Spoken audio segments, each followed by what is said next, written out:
अब वो परमात्मा का जो शिष्य था वो कहने लगा, शारदा एक बात बता भगतनी, मैं कितना दुखी था,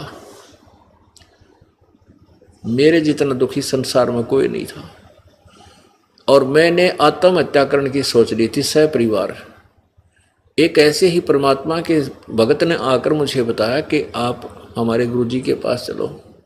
मुझे भी ऐसे धक्का सा लगा था कि मैं ब्राह्मण नकली और एक दानव के पैर पकड़ूंगा। फिर उस भगत ने बताया कि भगवान, आप मानते हो परमात्मा किसी भी रूप में कहीं भी आ सकता है, और आपको ये पता लग जाए कि ये दानक जो है ये भगवान है, तो आप क्या करोगे? कहने लगे भगवान है तो हम अवश्य जाएंगे, लेकिन दानक भगवान नहीं, दुल्हा भगवान नहीं हो सकता। मैंने भी बहुत वाद विवाद किया था और मरा पड़ा था, सारे दुख ऊपर थे, लेकिन फिर भी इस मान बढ़ाई, इस ब्राह्मणपण ने मेरे को कति आकड़ बना रखा था। मेरे सामने कोई विकल्प नहीं रहा मृत्यु के अतिरिक्त। तब मैंने उस भगत की बात को स्वीकार किया और परमेश्वर कबीर जी के चरणों में गया। उसी दिन से मुझे राहत मिलनी प्रारंभ हुई, और मेरे रिश्तेदार ये ब्राह्मण जिनको तू अपना मानती है, ये के कहेंगे, इन्होंने मुझे 10 पैसे 10 रुपए देना बंद कर दिया था। रिश्तेदार भी मुंह मोड़ कर बैठ जाते थे, दूर से देखते उसकी शक्ल बदल जाती थी कि यो कंगाल आ गया, 10 रुपया ने सेध देगा, पैसे मांगन आया होगा। और आज मेरी वो स्थिति है कि वो रिश्तेदार मेरे से मांगने आ रहे हैं, और मैं सहर्ष उनको बगैर ब्याज के देता हूँ। मैं तो ब्याज से भी लेने जाता था तो भी नहीं देते थे। और मैं आपसे विनम्र प्रार्थना करता हूँ, क्योंकि आप हमारी नाती हो, आप जन्म बर्बाद मत करें। आज तू ब्राह्मणी है, कल न के बेरा कौन सी जूनी में जाएगी, गधी बनेगी, कुतिया बनेगी, फिर ये ब्राह्मण तेरी जाति यही दरिद्राई रह जाएगी। ऐसे करड़े करड़े वचन और सत्य वचन बताकर वो उठकर चल पड़ा कि मैं तो तेरा पानी भी ना पीऊँ, तो इतनी नफरत करती है भगवान से। उठ कर आ गया। अब फिर शारदा ने सोची, भाई बात तो कुछ न कुछ है, क्योंकि और भी परमात्मा भेजता रहता है अपने संदेशवाहक, अपना संदेश भिजवाता अपनी आत्माओं के पास। एक दो ने और ऐसा ही कहा, तो शारदा ने सोची कि अब के अगर आसपास, मेरे घर के आसपास कोई सत्संग होगा तो मैं परीक्षार्थ जाऊंगी, अपने मुंह पर घूंघट काट कर जाऊंगी, कोई पहचान ना ले कि मैं बामणी हूं। क्योंकि कबीर परमात्मा के पास तो अधिकतर जुलाहे लोग या अन्य छोटे मोटे जो गरीब से व्यक्ति होते थे, दूसरी जाति वाले, वह भी आते थे। तो उसने सोचा कि मैं अपना ऐसा वेशभूषा बनाकर जाऊंगी, मुझे पहचान ना ले कोई क्या ब्राह्मणी आ गई।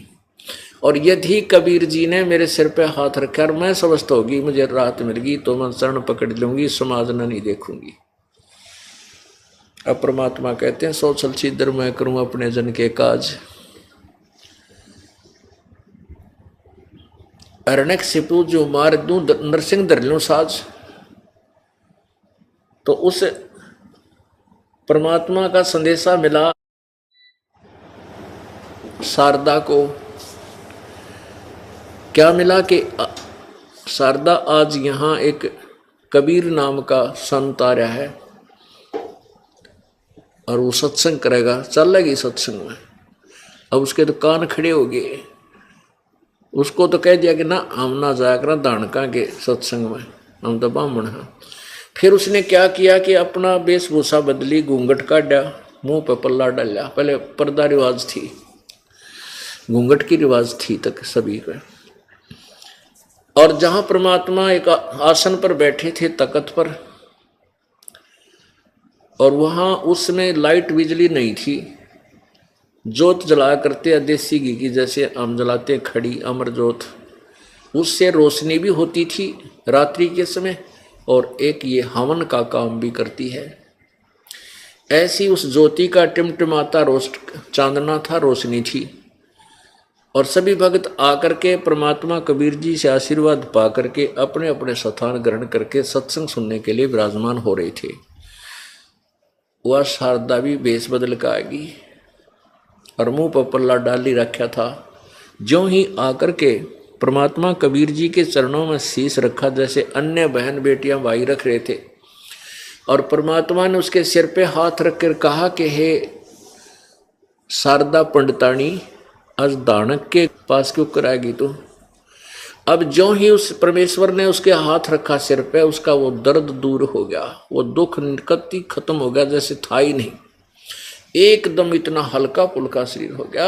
और ऊपर से परमात्मा ने चोट मार दी कि तू पंडितानी होकर और एक दानक के पास चरण छूना आएगी, तने क्या कहेगी दुनिया। परमात्मा ने पहचान ली तो और शर्मिंदा होगी कि सचमुच ये अंतर्यामी भी है, और दुख दूर हो गया। वहीं चरण पकड़ दिए और अपने अपशब्दों की बहुत ही याचना की, अक्षमा याचना की, प्रायश्चित किया कि परमात्मा मुझे नहीं मालूम था आप सचमुच भगवान आए हो। कहते हैं जिसका जिससे दुख दूर हो जाए उसके लिए वो परमात्मा तुल्य हो जाता है। और जब ये दुख किसी से निवारण हो ही नहीं रहा था, भगवान बिना सभी कहे थे इसको तो ये तुम्हारे प्रारब्ध में है, ये तो कट ही नहीं सकता, और वो काट दिया तो वो के था, भगवान था। वो भगवान है, था और रहेगा, कबीर परमेश्वर। अब फिर बैठ गई वह शांति, तो सत्संग सुना, और फिर परमात्मा ने उस प्यारी आत्मा को सभी को सत्संग सुनाया। भाई और बात तेरे काम न आवे, तू संतों शरण लाग रे। के सोवे गफलत में बंदे, जाग जाग नर जाग रे, जाग जाग नर जाग रे। और बात तेरे तो संतों शरण लाग रे। के सोवे गफलत में बंदे, जाग जाग नर जाग रे, जाग जाग नर जाग रे। इस तन सराय में जीव मुसाफिर, करता रहे दिमाग रे। तन सराय में जीव मुसाफिर, करता रहे दिमाग रे। रात बसेरा कर ले डेरा, चले सवेरा त्याग रे, चले सवेरा त्याग रे। और बात तेरे काम न आवे, संतों शरण लाग रे। के सोवे गफलत में बंदे, जाग जाग नर जाग रे, जाग जाग नर जाग रे। उमदा चोला बना अनमोला, ये लगे दाग पे दाग रे। उमदा चोला बना अनमोला, लगे दाग पे दाग रे। 2 दिन की गुजरान जगत में, क्यों जले बिरानी आग रे, क्यों जले बिरानी आग रे। और बात तेरे काम न आवे, तो संतों शरण लाग रे। के सोवे गफलत में बंदे, जाग जाग नर जाग रे, जाग जाग नर जाग रे। कुबद का चढ़ी चढ़री चित पे, तू होया मनुष्य से नाग रे। कुबद का चढ़ी चढ़री चित पे, तू होया मनुष्य से नाग रे।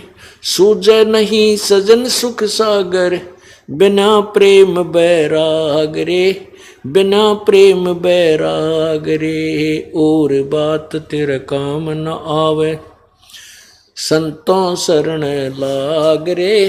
के सोवे गफलत में बंदे, जाग जाग नर जाग रे, जाग जाग नर जाग रे।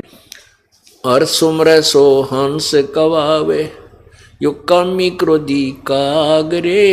हर सुमरे सो हंस कवावे, कामी क्रोधी काग रे। भौरा न भर में विष के बन में, चल बेगमपुर बाग रे, चल बेगमपुर बाग रे। और बात तेरे काम न आवे तो संतों शरण लाग रे, के सोवे गफलत में बंदे, जाग जाग नर जाग रे, जाग जाग नर जाग रे। शब्द सैन सतगुरु की पेछानी, पाया अटल सुहाग रे, शब्द सैन सतगुरु की पेछानी, पाया अटल सुहाग रे। नितानंद महबूब गुमानी, परगटे पूर्ण बाग रे, परगटे पूर्ण बाग रे। और बात तेरे काम न आवे तू संतों शरण लाग रे, के सोवे गफलत में बंदे, जाग जाग नर जाग रे, जाग जाग नर जाग रे। परमेश्वर कबीर जी सत्संग के द्वारा अपनी प्यारी आत्माओं को सुना रहे हैं कि ये मनुष्य जीवन बार बार नहीं मिलता। ये एक आपने जो शरीर मिला है आपको, ये कुछ समय के लिए आपने किराए पर प्राप्त किया है। परमात्मा ने ही आपका ये 5 तत्वों का महल बनाकर, ये सरा बनाकर आपको दे रखी है, धर्मशाला चलती फिरती। और ये आपको कुछ समय के लिए प्राप्त है, जितना आपने किराया दे रखा है इसका, जितने आपके संस्कार हैं। और इस तन सराय में जीव मुसाफिर, ये जीव एक यात्री है और एक रात्रि के लिए इस धर्मशाला में रुका है। ये जीवन जो है एक रात्रि है, और जब ये जीवन समाप्त होगा तो आपका यो सपना टूटेगा और ये आपका शरीर यहाँ से खत्म हो जाएगा। इसको छोड़ के आप चले जाओगे, आपका किराया पूरा हो जाएगा। तो क्या बताते हैं, रात बसेरा कर ले डेरा, तू चले सवेरा त्याग रे। इस मनुष्य शरीर को प्राप्त करके आप गफलत में सो रहे हो। कौन सी गफलत है? अज्ञान रूप अंधकार में और इस मोह ममता की नींद में आप गहरे सो रहे हो। आपको जगाने के लिए परमात्मा स्वयं भी आते हैं और हमारे जैसे दास की भी ड्यूटी लगाते हैं आपको जगाने के लिए। और जो पुण्यात्मा होते हैं वो जाग जाते हैं और अपने मूल काम को प्रारंभ कर देते हैं, जो मनुष्य जीवन का होता है, आत्म कल्याण का, सत्य भक्ति करने वाला जो काम है, उस कार्य को भी वो तुरंत शुरू कर देता है।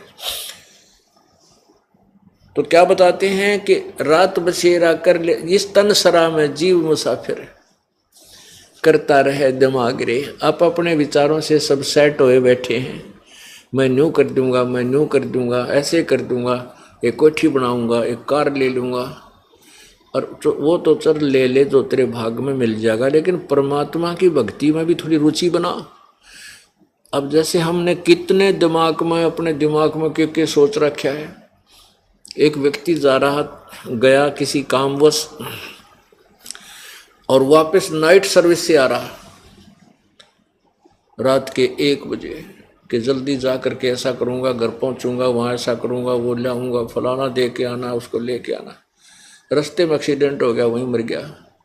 अब वो सारे आगे के पुल बांध रहा था, वह सारे दरे दराए रह गए। तो परमात्मा कहते हैं, यदि तू मेरी शरण में होता, और चलो यात्रा तक करनी थी, काम भी करने ही हैं, एक तो वो आने जाने का जो समय तुझे लगा, भगवान की भक्ति करता जाता, भक्ति करता आता।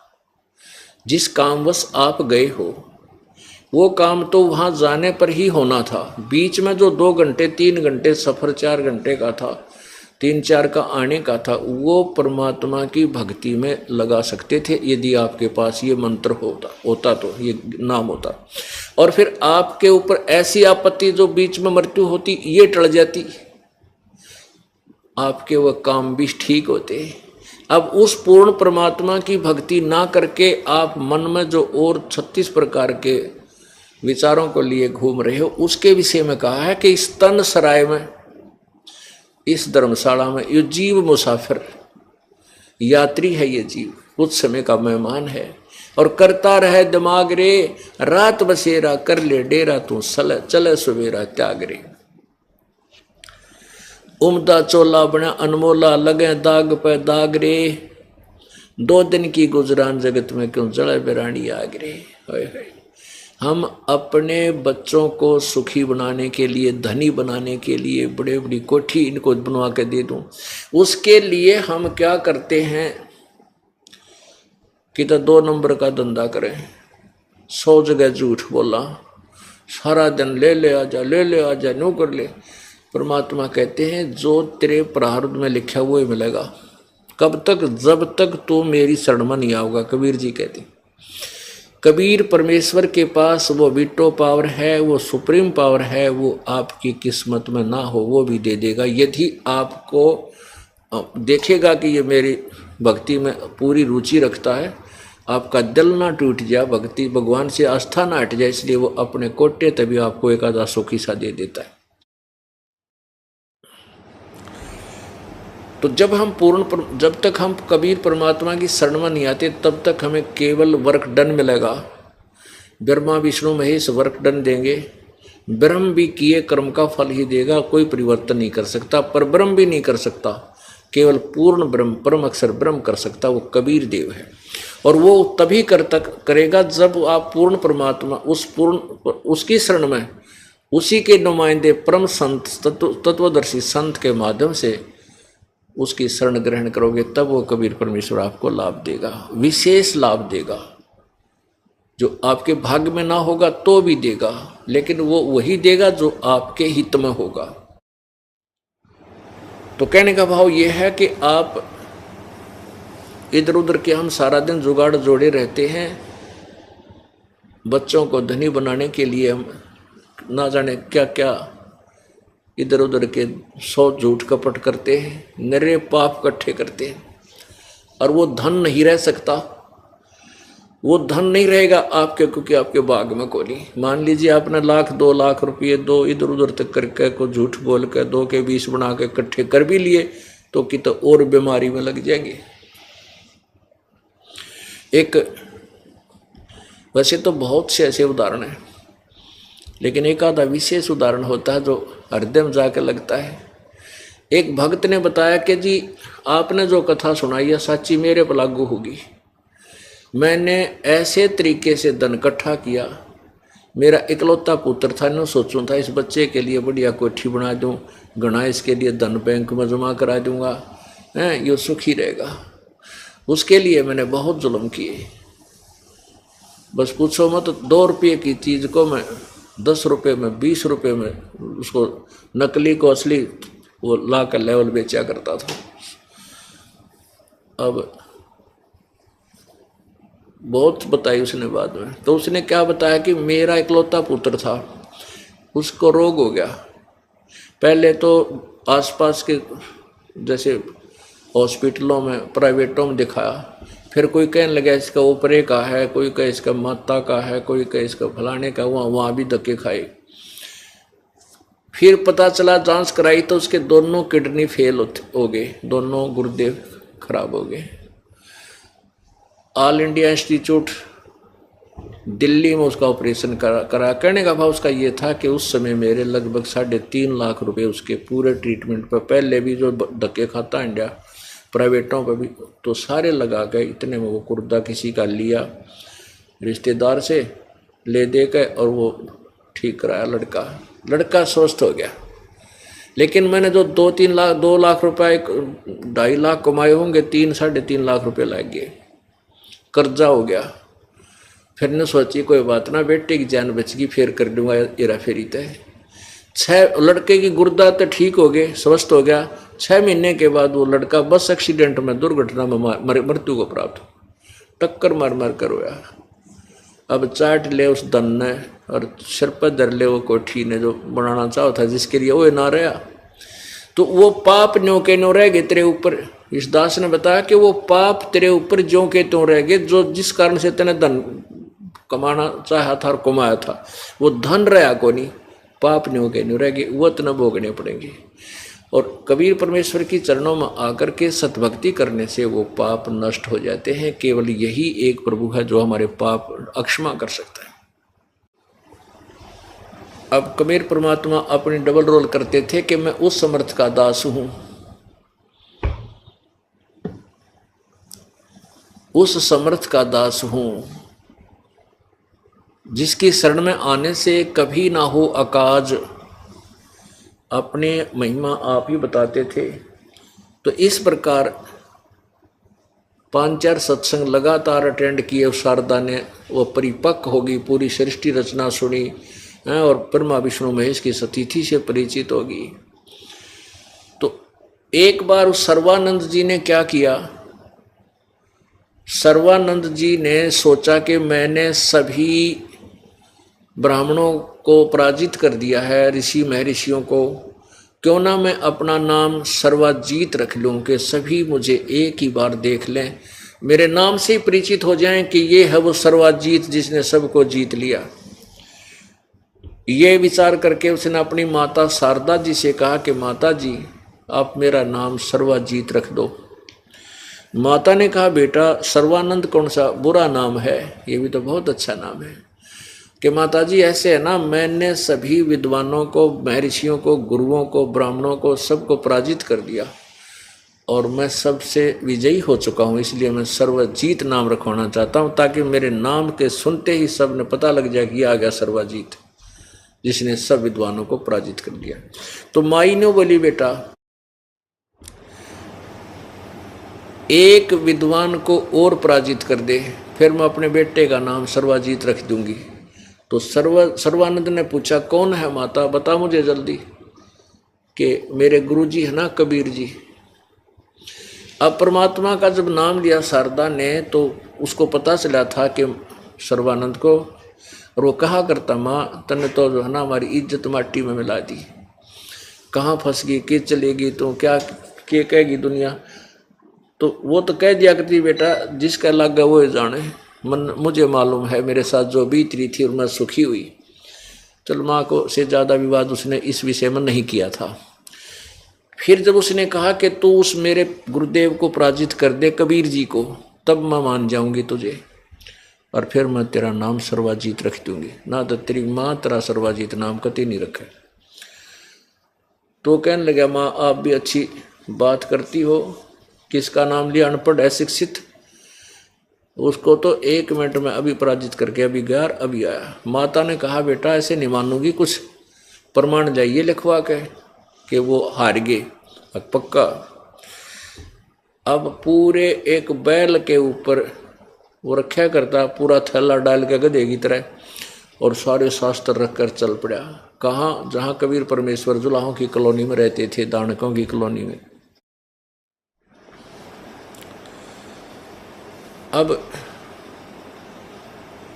परमात्मा कबीर जी ने एक शेख तकी नाम का धार्मिक पीर था, सिकंदर लोधी राजा दिल्ली के बादशाह का, उसकी एक फड़क निकालने के लिए उस शेख तकी की लड़की मर चुकी थी, कब्र में दबा रखी थी, उस शरीर उस लड़की को जीवित किया था और वो उस लड़की को अपनी बेटी के रूप में रखा था। वो उसका नाम कमाली रखा। तो वो कमाली 16-17 साल की, 18 वर्ष की लड़की हो रही थी, 15-16 वर्ष की, और वो पानी जल लेने के लिए, जल भरने के लिए कुएं पर गई हुई थी। दोपहर का समय, 12 बजे, जून का महीना। वो पानी जल लेने गई हुई थी कुएं से। उधर से सर्वानंद जी वहां पहुंच गए, उस रास्ते आ रहे थे और रास्ते में वो कुआं था।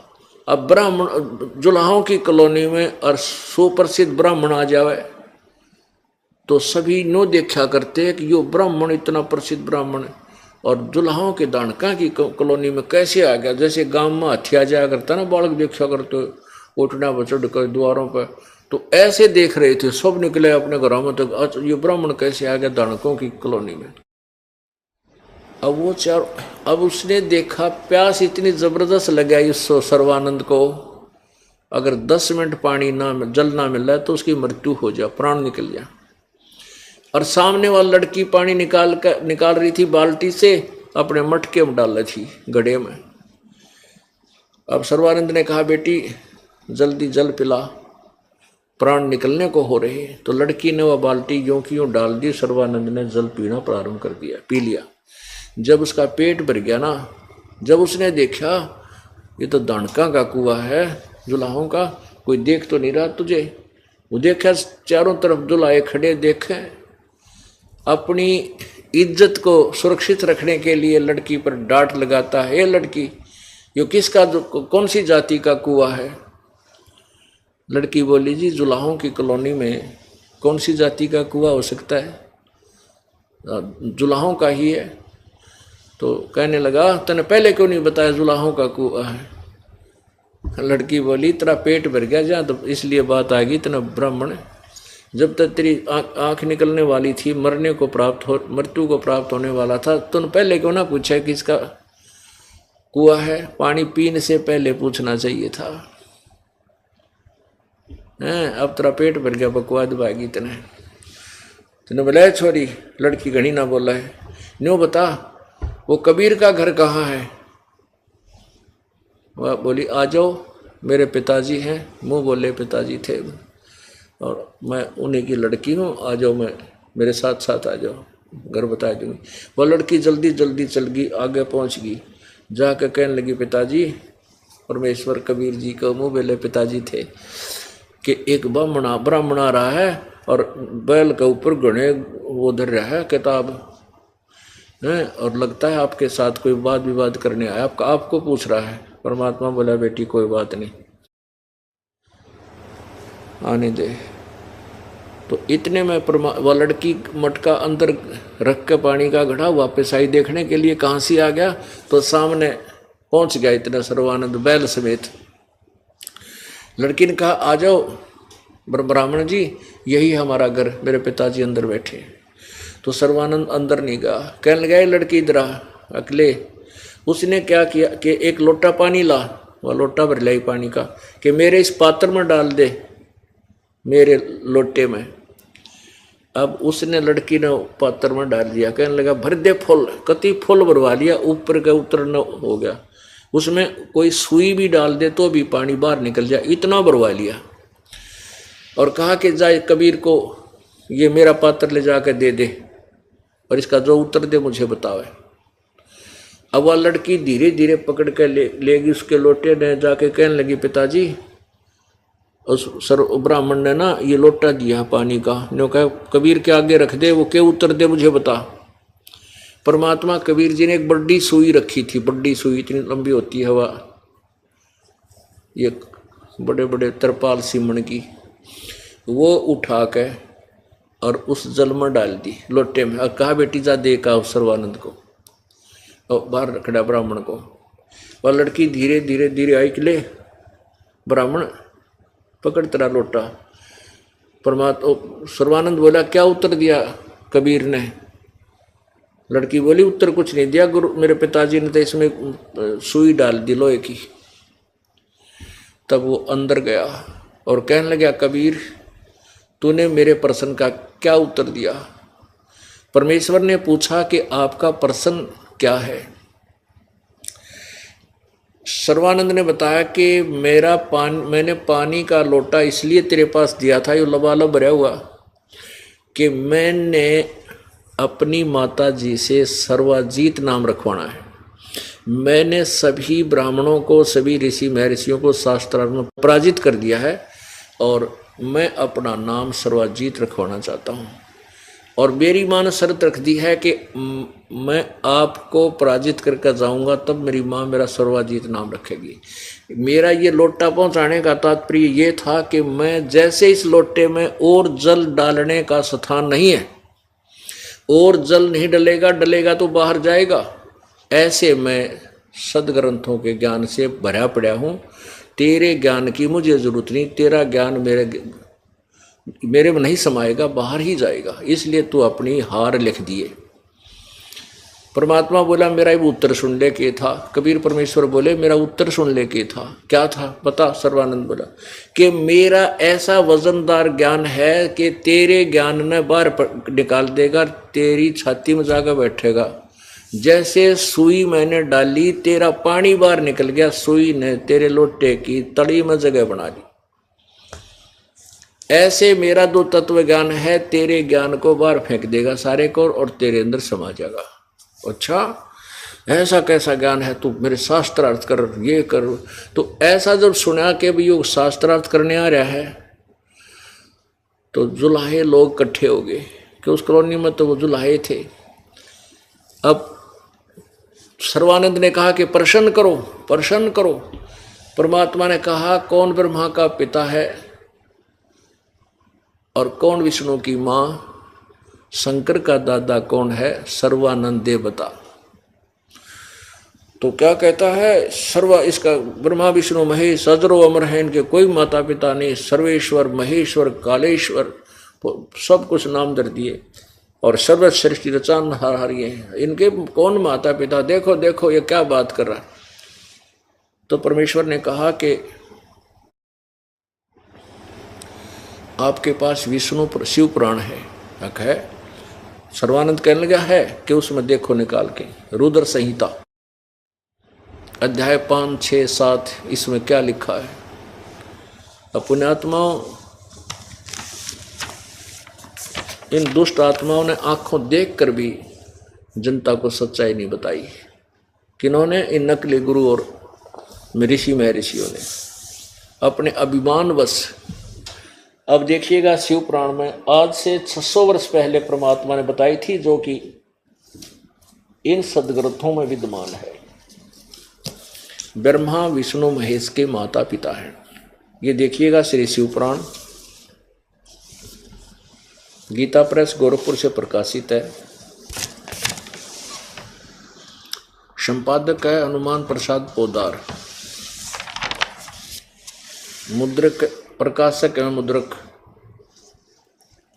गीता प्रेस गोरखपुर, गोविंद भवन कार्यालय कोलकाता का संस्थान। इस रुद्र संहिता में क्या लिखा है ये देखिएगा। ये है रुद्र संहिता।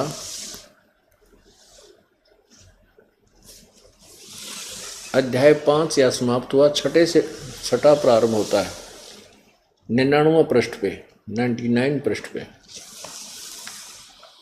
ब्रह्मा जी ने कहा, ब्रह्मन देव शिरोमणे, यानी ब्रह्मा जी ने अपने पुत्र नारद से बता रहे हैं, देव शिरोमणे तुम सदा समस्त जगत के उपकार में लगे रहते हो। तुमने लोगों के हित की कामना से बहुत उत्तम बात पूछी है। जिस समय समस्त चराचर जगत नष्ट हो गया था, सर्वत्र केवल अंधकार ही अंधकार था। न सूर्य दिखाई देते थे, न चंद्रमा, अन्य ग्रहों और नक्षत्रों का भी पता नहीं था। न दिन होता था न रात, अग्नि पृथ्वी वायु आदि कुछ भी नहीं थे। उस समय तत् सद ब्रह्म, इस श्रुति में जो सत्य सुना जाता है एकमात्र वही शेष था। आगे देखो, जिस परब्रह्म के विषय में ज्ञान और अज्ञान से परिपूर्ण उक्तियों द्वारा इस प्रकार विकल्प किए जाते हैं, उसने कुछ काल के बाद द्वितीय की इच्छा प्रकट की। उसके भीतर एक से अनेक होने का संकल्प उदित हुआ। तब उस निराकार परमात्मा ने अपनी लीला शक्ति से अपने लिए मूर्ति की कल्पना की। जो मूर्ति रहित परब्रह्म है, उसकी मूर्ति भगवान सदाशिव है। भगवान सदाशिव हैं। अर्वाचीन और प्राचीन विद्वान इन्हीं को ईश्वर कहते हैं। उस समय एकाकी रहकर के स्वेच्छा अनुसार विहार करने वाले उन सदाशिव ने अपने विग्रह से स्वयं ही एक स्वरूप भूता शक्ति की सृष्टि की, जो उनके अपने श्री अंग से कभी अलग होने वाली नहीं थी। उस पराशक्ति को प्रधान प्रकृति गुणवती माया बुद्धि तत्व की जननी तथा विकार रहित बताया है। वह शक्ति अंबिका कही जाती है। उसी को प्रकृति सर्वेश्वरी त्रिदेव जननी, ओह, ब्रह्मा विष्णु महेश की माता, नित्या और मूल कारण भी कहते हैं। सदाशिव द्वारा प्रकट की गई उस शक्ति की 8 भुजाएं। एक तो इससे सिद्ध हो गया कि जो निराकार जिसको ये मानते हैं काल रूपी ब्रह्म को, इसने ये निराकार माना है क्योंकि उसने कसम खाई है, प्रतिज्ञा की है काल ने, ब्रह्म ने, कि मैं कभी भी अपने काल रूप यथार्थ रूप में किसी के सामने नहीं आऊंगा। ये मेरा अटल अनुतम नियम, जैसा कि गीता जी अध्याय नंबर 7 के श्लोक 24-25 में आज सत्संग में आपको सुनाया था। तो ये सामने उस रूप में नहीं आता, अन्य रूप धारण कर लेता, किसी के सामने शिव रूप, किसी के सामने ब्रह्मा, किसी के रूप में अपने पुत्र विष्णु का रूप धारण कर लेता है। तो इसीलिए ब्रह्मा जी बता रहे हैं कि उस निराकार ने एक बार शिव जी की रूप बना लिया। ब्रह्मा के सामने आओगा तो शिव जी रूप बना का होगा या विष्णु रूप बना के आएगा, ब्रह्मा रूप बना का हो तो वो फिर विचलित हो जाए। तो उसने अब ब्रह्मा बता रहा है कि वो सदाशिव ने फिर निराकार भगवान सदाशिव बन गया और उसने अपने अंदर से एक स्त्री निकाली, दुर्गा प्रकृति। जबकि ये स्त्री कहानी कबीर परमात्मा ने ब्रह्मा को बताई थी। ब्रह्मा ने कुछ सुनी, कुछ अनसुनी करके, कुछ अपना मिश्रण करके अब ये पुराण में लिखा है। इसका वास्तविक यह है, कबीर परमेश्वर ने उस काल ने जब एक दुर्गा को खा लिया था, अंदर उसके पेट में चली गई थी, परमेश्वर कबीर जी ने आकर के उसके शरीर से निकाली थी। अब ये ब्रह्मा जी ने अपने हिसाब से अटकल ला कर बताई है, पर सच्चाई कुछ हद तक है। अब क्या कहता है कि उस काल के शरीर से निकली दुर्गा, इसको प्रकृति भी कहते हैं, तीनों देव की जननी है, ये 8 भुजा वाली है। आगे देखो, ये शक्ति की 8 भुजाएं हैं। नाना प्रकार के आभूषण उसके श्रीअंगों की शोभा बढ़ाते हैं। वह देवी नाना प्रकार की गतियों संपन्न और अनेक प्रकार के अस्त्र शस्त्र धारण करती है। एकाकिनी होने पर भी वह माया संयोग वसात अनेक हो जाती है। जैसे 3 रूप धारण और कर लिए थे, लक्ष्मी, सावित्री और पार्वती का। और वे जो सदाशिव है उन्हें परम पुरुष ईश्वर, शिव, शंभु और महेश्वर कहते हैं। वे अपने सारे अंगों पर भस्म रमाए रहते। उन काल रूपी ब्रह्म ने, ये काल रूपी ब्रह्म है जिसको सदाशिव कहते हैं, इस काल रूपी ब्रह्म ने एक समय शक्ति के साथ, ये नाथ शब्द गलत है, शक्ति के साथ शिवलोक नामक क्षेत्र का निर्माण किया। उस उत्तम क्षेत्र को काशी कहते हैं। वह परम निर्वाण या मोक्ष स्थान है जो सबके विराजमान। वे प्रिया और प्रियतम रूप शक्ति और शिव जो परमानंद रूप हैं उस मनोरम क्षेत्र में नित्य निवास करते हैं। काशीपुरी परमानंद रूपणी है मुने शिव और शिवा ने। शिव इस काल ने, शिवा इस दुर्गा ने। शिव और शिवा ने प्रलय काल में भी कभी उस क्षेत्र को अपने सानिध्य से मुक्त नहीं किया है। देव से एक समय उस नंदन वन में रमण करते हुए शिवा और शिव के मन में, दुर्गा काल और दुर्गा के मन में, दुर्गा और काल के मन में यह इच्छा हुई कि किसी दूसरे पुरुष की सृष्टि करनी चाहिए, यानी कोई बच्चा पैदा करा, जिस पर यह सृष्टि संचालन का महान भार रखकर हम दोनों केवल काशी में रहकर सब इच्छा अनुसार विचरें और निर्वाण धारण करें। ऐसा विचार करके, ऐसा निश्चय करके शक्ति सहित सर्वव्यापी परमेश्वर शिव ने अपने वाम भाग के 10वें अंग पर अमृत मल दिया। फिर तो वहां से एक पुरुष प्रकट हुआ, उसका नाम केद रहा। इन्हें पति पत्नी व्यवहार किया दोनों ने। फिर वहां से क्या और बच्चा उत्पन्न, उसका नाम क्या रखा? शिव ने कहा वत्स, व्यापक होने के कारण तुम्हारा विष्णु नाम विख्यात हुआ। परमात्मा बोले पढ़ के देख और सुना दे सबने। अब उसने संस्कृत में लिखा हुआ था, सारा पढ़ लिया और सच्चाई ज्यों की तो नहीं सुन कहा, कहने लगा नहीं ऐसा कहीं नहीं लिखा, और पढ़ भी लिया। आगे देखो फिर ब्रह्मा की उत्पत्ति, ये 6वां अध्याय समाप्त हुआ। 7वां ब्रह्मा जी कहते हैं देव से तत्पश्चात कल्याणकारी परमेश्वर शाम सदाशिव ने पूर्वोत्तर प्रयत्न करके मुझे अपने दाहिने अंग से उत्पन्न किया। यानी उसी तरह जैसे विष्णु पति पत्नी विहार से विष्णु उत्पन्न किया था, ऐसे मैं भी उत्पन्न किया।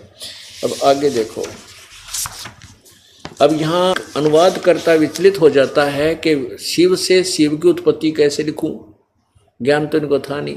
लेकिन चोर चोरावे तोमड़ी गाड्डे पानी में, वो गाड्डे हुआ ऊपर आवे नो सच्चाई छानी ना। अब यहाँ देखिएगा, अब 9वां अध्याय पृष्ठ नंबर 110 पर, यही रुद्र संहिता,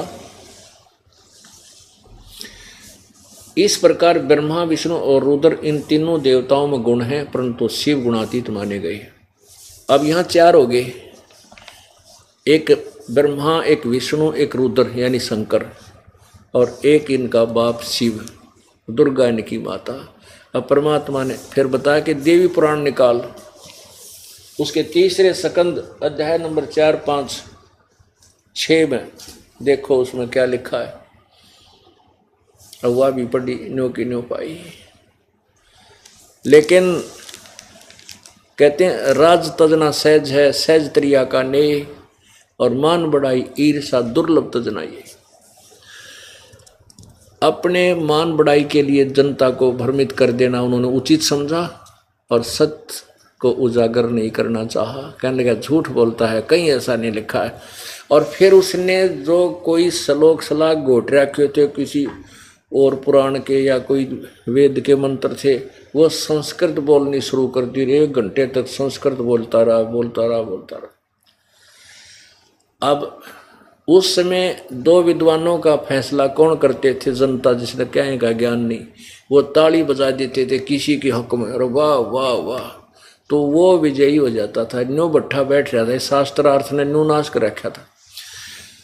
अब उन जुलाहा व्यक्तियों ने जो अशिक्षित थे, उन्होंने सर्वानंद की सुनकर वह राम एक कंटिन्यूस धारावाहिक संस्कृत, जिसको वो स्वयं भी समझ नहीं सकते थे, और कह दिया वाह सर्वानंद, वाह सर्वानंद, वाह वाह। तो कबीर साहब पराजित कर दिए और वो डांगर विजयी हो गया, वो सर्वानंद। एक समय एक किसान का लड़का 6ठी कक्षा में पढ़ा करता, पहले 6ठी कक्षा से अंग्रेजी शुरू होया करती, 7वीं में 6ठी 7वीं में पढ़ा था। रविवार का दिन पिता के साथ बैलगाड़ी में बैठा हुआ खेतों में जा रहा था। सामने से एक अंग्रेज अपनी मोटर कार से आ रहा था। उसने उन गाड़ी वालों को हाथ इशारा देकर रुकवाया, वो रुक गए और उनसे अंग्रेजी में बात करने लगा कि मैंने उस गांव जाना है, क्या मैं ठीक जा रहा हूँ, इंग्लिश बोल के। अब वो लड़का जो था वो अंग्रेजी पढ़ा करता, पिताजी के सामने अंग्रेजी में ऐसे याद कर रखे थे, वो सुनाया करता, सिक लीव पढ़ा करता, याद कर रहा था। तो पिताजी बोला, बेटा यू अंग्रेज के अंडी पाक रहा है, अंग्रेजी बोल कर सुनाओ, जानू हम ना आती है कोई ना, मेरा बेटा भी तो अंग्रेजी जाने, सुना दे। तो भी इसको अकाम भी अंग्रेजी जानते। तो उस लड़के ने सिक लीव सुना दी, छुट्टी के लिए प्रार्थना पत्र इन इंग्लिश। अब वो सुनाने लग गया कि I am sick, I am ill today, I can not come to school, please grant me 1 day leave, your faithfully such and such, नाम बता दिया। अब उस अंग्रेज ने पूछा तो रास्ता वो सुना उसको, सिक लीव छुट्टी की प्रार्थना पत्र, तो माथे माथ मारा और अपना चलता अपना किसी मूर्ख से टकराया, पूछ रहा हूँ रास्ता सुना, सिक लीव। तो उसके पिता ने अपने पुत्र की कमर थपथपाई, वाह बेटा तने मेरी इज्जत रख दी, और अंग्रेज बजा दिया अंग्रेजी बोल के। और लड़का बोला, पिताजी अभी तो माई बेस्ट फ्रेंड और याद था, ऐसे उसने सुन लेता था गाड़ी छोड़ के भाग जाता है। तो ये इसे परमात्मा पूछ रहा है कि इसमें क्या लिखा है, पढ़ के सुना, ब्रह्मा विष्णु महेश के माता पिता कौन है, और फिर वो तो सुनाया नहीं और बकवाद सुनाने लग गया और उससे विजयी हो गया। तो पुण्यात्माओं ऐसी यह बात बिगड़ रही थी अभी तक। तो परमेश्वर बोला, भाई ठीक है आप जीत गए, मैं हार गया। कबीर जी बोले, और ठीक है जा तो अपने घर ने। सर्वानंद कहने लगा, ऐसे नहीं जाऊंगा, मैं लिखवा के लेके जाऊंगा, मेरी माँ ने कहा है। अगर लिख ले भाई, मैं तो अनपढ़ हूँ, अशिक्षित हूँ, आप लिख लो, मैं अंगूठा ला दूंगा। उन्होंने लिख लिया कि शास्त्रार्थ में सर्वानंद विजयी हुआ और कबीर जी पराजित हो गए। अंगूठा ला दिया और ले आया। अपनी माँ से कहने लगा, माँ देखा ना, गया और आया, मिनट में हरा दिया। उसकी माँ बोली, बेटा कुछ प्रूफ लाया, तू प्रमाण दिखा मुझे। कहने लगा, हाँ माता प्रमाण लाया हूँ, कागज। कहने लगे, पढ़ के सुना बेटा। वो पढ़ने लगा, उस लेख को क्या लिखा पाया कि शास्त्रार्थ में सर्वानंद हार गया और कबीर विजयी हुआ। उसकी माँ बोली, रे तूने कहता मैं जीत का है तो तार का है बेटा।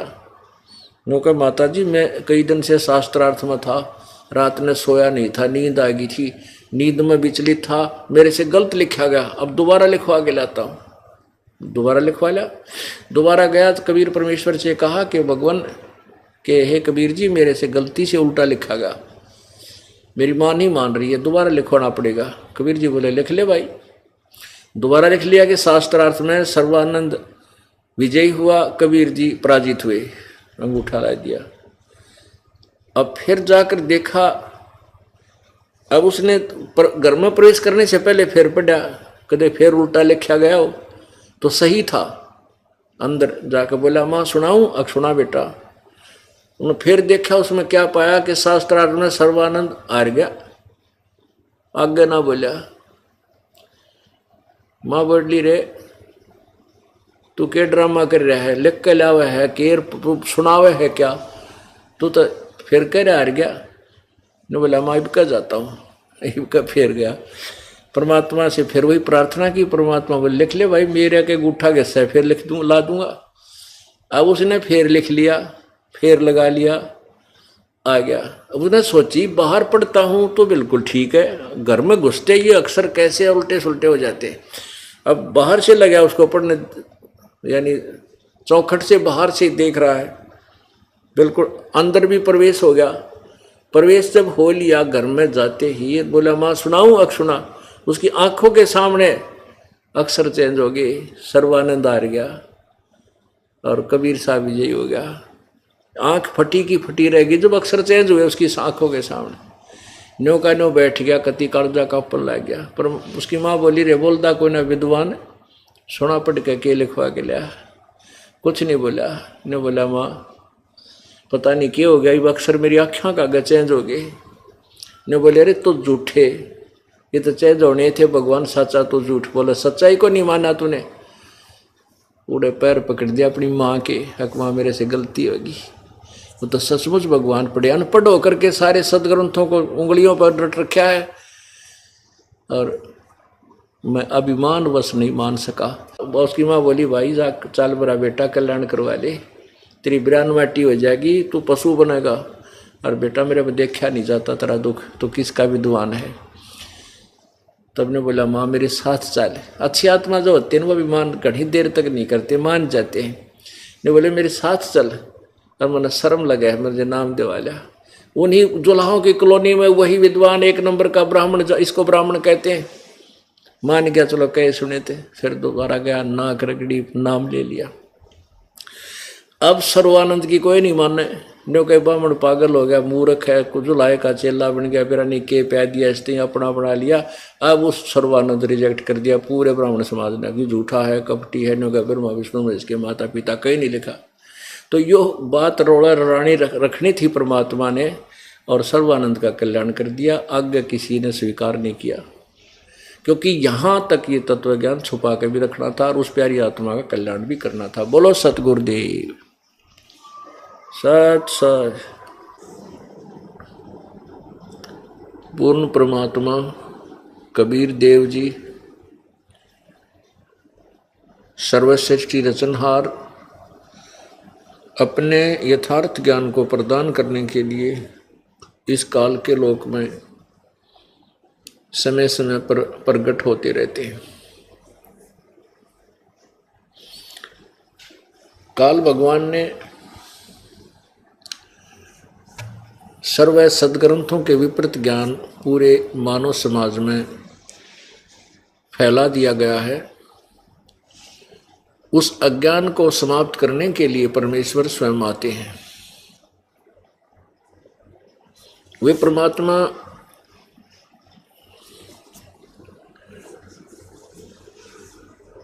एक जनसाधारण की भूमिका करते हैं। कुछ समय के लिए मेहमान तौर पे, मेहमान रूप में, एज ए गेस्ट, अतिथि रूप में इस संसार में आते हैं। एक जीवन, पूरा जीवन एक मनुष्य जैसा व्यतीत करके चले जाते हैं। उस दौरान वे अपनी सब क्रियाओं को करते हैं, उन क्रियाओं को करते हैं जो एक भक्त और संत को करनी चाहिए, उसके विपरीत नहीं। वे आकर के हमें क्या बताते हैं? अपनी अमृत वाणी के द्वारा अपने यथार्थ ज्ञान को प्रचार करते हैं। वे परमात्मा अपने लिए एक कुछ गवाह तैयार करके जाते हैं, कुछ एविडेंस बनाते हैं। परमेश्वर कबीर जी है, सर्वशक्तिमान है, सर्वसृष्टि रचनहार है, कुल मालिक है, इस बात के गवाह हैं आदरणीय गरीबदास जी महाराज, गांव छुडानी, जिला झज्जर, हरियाणा में। इनको परमात्मा आकर मिले थे। पूर्ण ब्रह्म कबीर देव जी जो काशी में जुलाहा धानक की भूमिका कर चले गए थे सन 1518 में। उसके बाद सन 1727 में वो परमात्मा स्वयं सह शरीर सतलोक से आए कबीर देव जी, और गरीबदास जी 10 वर्ष की आयु में थे। गायें चराने के लिए अपने ही खेतों में जंगल में गए हुए थे। वहाँ परमात्मा कबीर जी एक जिंदा महात्मा के रूप में आकर के संत गरीबदास जी को मिले। उनकी यानी गरीबदास वाले जीव को ऊपर ब्रह्मांडों को में ले गए, जहाँ पर ये काल विराजमान था, और ब्रह्मा विष्णु महेश के लोक दिखाए, धर्मराज का लोक दिखाया, नरक और स्वर्ग दिखाए। ब्रह्मा विष्णु महेश जी की कितनी पावर है, ये कितनी अक्षमता रखते हैं, ये दिखाया। फिर अपनी समर्थता का प्रमाण देने के लिए सतलोक में गरीबदास जी वाले जीव को ऊपर ले गए। वहाँ परमात्मा जो नीचे से जिंदा महात्मा के रूप में गए थे, और वहाँ देखा जाकर के एक परमात्मा वहाँ विराजमान है, बहुत बड़ा गुम्बद है वहाँ पर सफेद।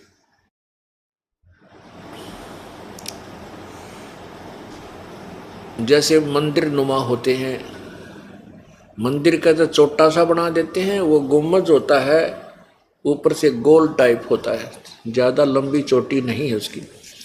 उसके अंदर परमात्मा का तख्त है, सिंहासन है, और वहाँ नीचे से गए हुए उस जिंदा महात्मा के रूप में प्रगट परमात्मा कबीर जी ने अपने ही दूसरे स्वरूप जो तेजों में शरीर है, जिसके एक रोमकूप में करोड़ सूर्य करोड़ चंद्रमा मिला दे इतनी रोशनी है, यानी वो उन चंद्रमा और करोड़ चंद्रमा करोड़ सूर्यों की रोशनी भी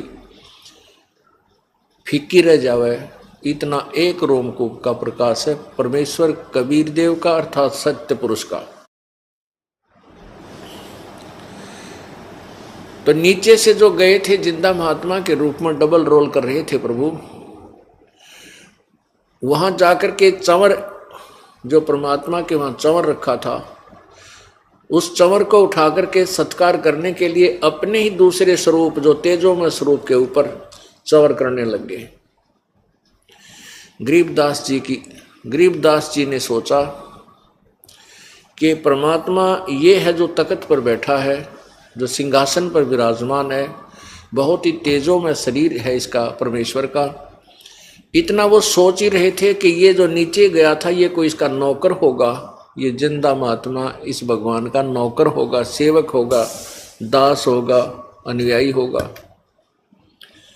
इतना सोच ही रहे थे। इतने में क्या हुआ कि जो भगवान तेजों में शरीर युक्त है वो तख्त पर बैठा था, वो खड़ा हुआ। वो परमेश्वर खड़े हुए, और जो नीचे से जिंदा महात्मा के रूप में गए थे कबीर देव जी, वो पूरे अनंत कोट ब्रह्मांडों के मालिक के उस सिंहासन पर विराजमान हुए। और जो तेजों में शरीर युक्त जो परमात्मा बैठे थे, उन्होंने चंवर उठाया, और जो नीचे से गरीबदास जी को साथ लेकर के जिंदा महात्मा के रूप में गए थे, वो तख्त पर विराजमान हुए। उनके ऊपर वो तेजों में शरीर वाला भगवान चंवर कर रहा है, उसकी सेवा कर रहा है, पूजा कर रहा है। अब गरीबदास जी सोच ही रहे थे कि ये क्या हुआ कि भगवान और इस भगत पर, इस संत पर सेवा चौर कर रहा है, इसका सत्कार कर रहा है, सम्मान कर रहा है। इतने में वो तेजो में शरीर उस जिंदा वाले शरीर में समा गया। अकेले नीचे से गए हुए जो परमात्मा कबीर देव जी जो काशी में 120 वर्ष रहे थे, वही उस अनंत कोटि ब्रह्मांड के स्वामी के तख्त पर विराजमान है और चंवर स्वयं ऐसे चल रहा है। अब गरीबदास जी असमंजस में पड़ गए कि भाई भगवान तो यही भगवान है, यही परमेश्वर है जो नीचे से तुझे लेकर गया था, सचमुच ये परमात्मा है। और ये काशी में परमेश्वर ने बताया कि मैं 120 वर्ष बनारस में गया था और वहाँ मैंने इस तत्व ज्ञान का प्रसार किया था। और वापस जा भगत, परमेश्वर ने कहा गरीबदास जी को, वापस जा बच्चा और मेरी महिमा का गुणगान ढोल के डंके पर कर, मैं तेरे साथ रहूँगा। वहाँ जाने के बाद गरीबदास जी ने भी कहा कि प्रभु मुझे वापस ना भेजो, वहाँ तो बहुत बुरा लोक है। ओए होए,